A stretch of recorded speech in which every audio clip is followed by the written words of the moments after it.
You wanna know who I am? Folks call me the Bone Man. Ain't my real name, but it's the one that stuck. Tonight on Requiem Radio, we've got a real treat. There's a gal who lives in Texas named Delaney Crow, and she's somebody you always want to keep on your good side. You see, Delaney can kill you just as easily as anybody else could, except for one little difference. If you get on her bad side, she'll sing you to death. She's dangerous, but she ain't evil. She's gifted, but she ain't chosen. She's been traumatized, but she ain't broken. And she's powerful, but she don't want power. She just wants to sing. Tonight's story is the first of many stories in Delaney Crow's world. And this one is called The Black Bones of Mexia.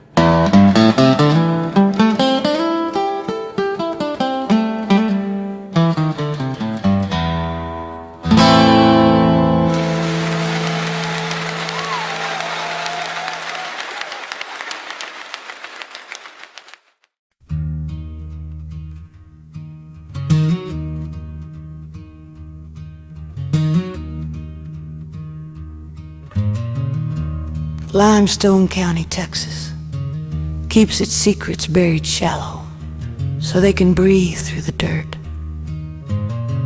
Folks out there know when to speak and when to swallow a name whole. And Delaney Crow was a name you whispered. Not because she sinned, not because she snapped, but because she came from a bloodline that didn't need permission to change the air in a room.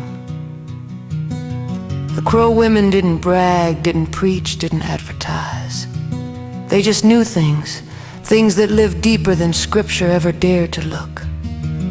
Their power didn't come from books or Sunday dresses, but from the bones beneath a blackland prairie.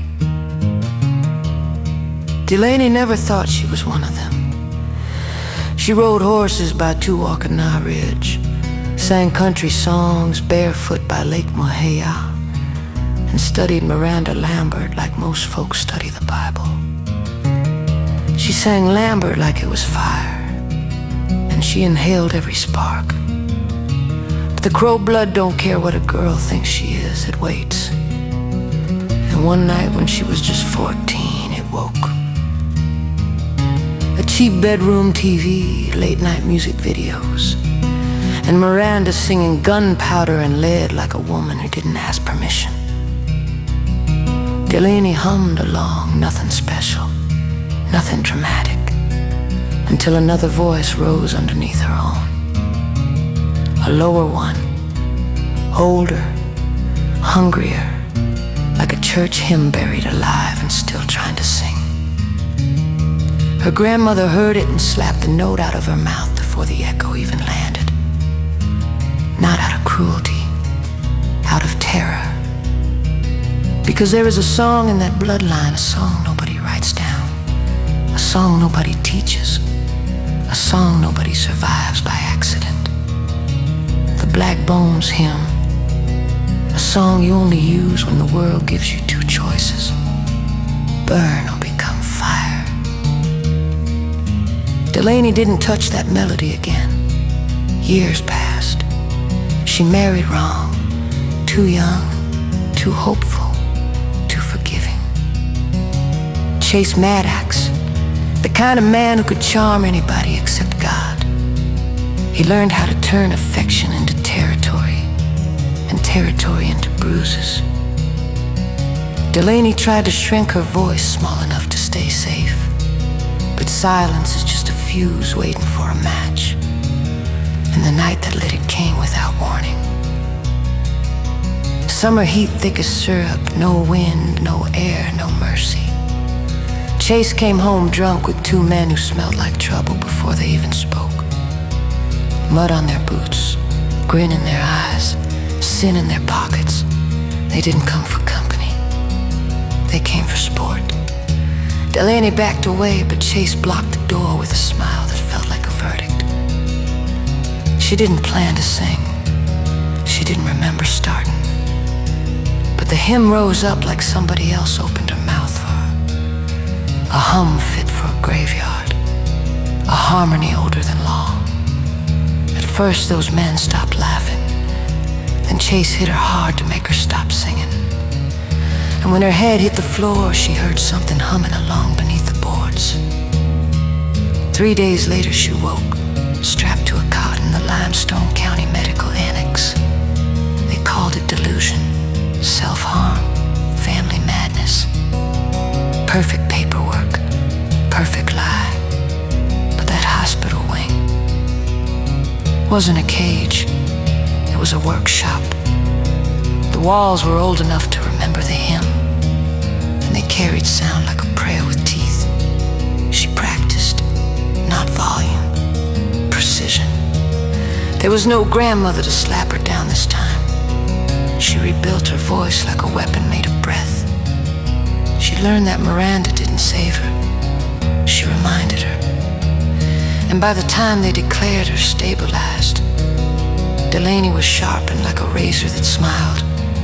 Back home, Chase waited outside like he'd been rehearsing victory. But he forgot something. A Crow woman doesn't come home. She comes back. Delaney Crow stood in the porch light, feet planted, breath steady, and she started with Miranda Lambert. Not lyrics, but stance. Then she dropped into the Black Bones hymn, and the world leaned in to listen.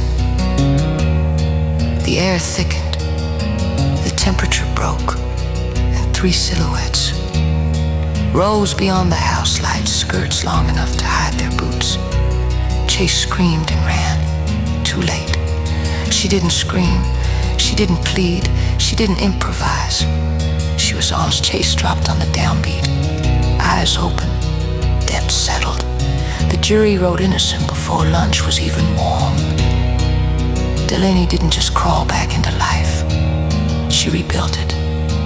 She bought the old AM station off Highway 171. Painted a sign nobody dared mock. Singers only. Survivors preferred. Crow women always free. And now when storms roll over Mexia and the wind hums darker than weather should allow, some folks swear they hear Lambert's fire braided with the Black Bones hymn. Not a warning, not a lullaby, a promise. No one whispers Delaney Crow anymore. They nod like soldiers passing a superior.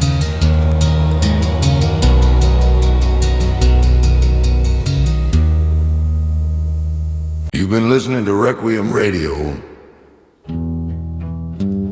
where music bleeds into the supernatural. And that was the Black Bones of Mexia. Delaney Crow comes from a long line of strong Crow women.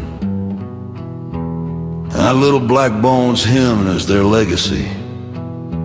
It is not a spell or curse. And it is capable of either killing or healing, depending on what you deserve to get. Y'all, this is something the Bone Man takes very seriously, 'cause there just ain't no call for that kind of behavior. If you or someone you know is experiencing domestic abuse, please know you are not alone. Help is available, and you deserve safety and support. Call 911 immediately if you are in immediate danger. For confidential support 24 hours a day, you can contact the National Domestic Violence Hotline at 1-800-799-7233. You may also reach out to your local domestic violence shelter for help with safe housing, legal advocacy, and emotional support. You don't have to face this alone. Please remember, there's help, there is hope. Reaching out is a sign of strength, not weakness. Ain't gonna be no more tonight. Y'all rest easy, and don't let the dark drive you home.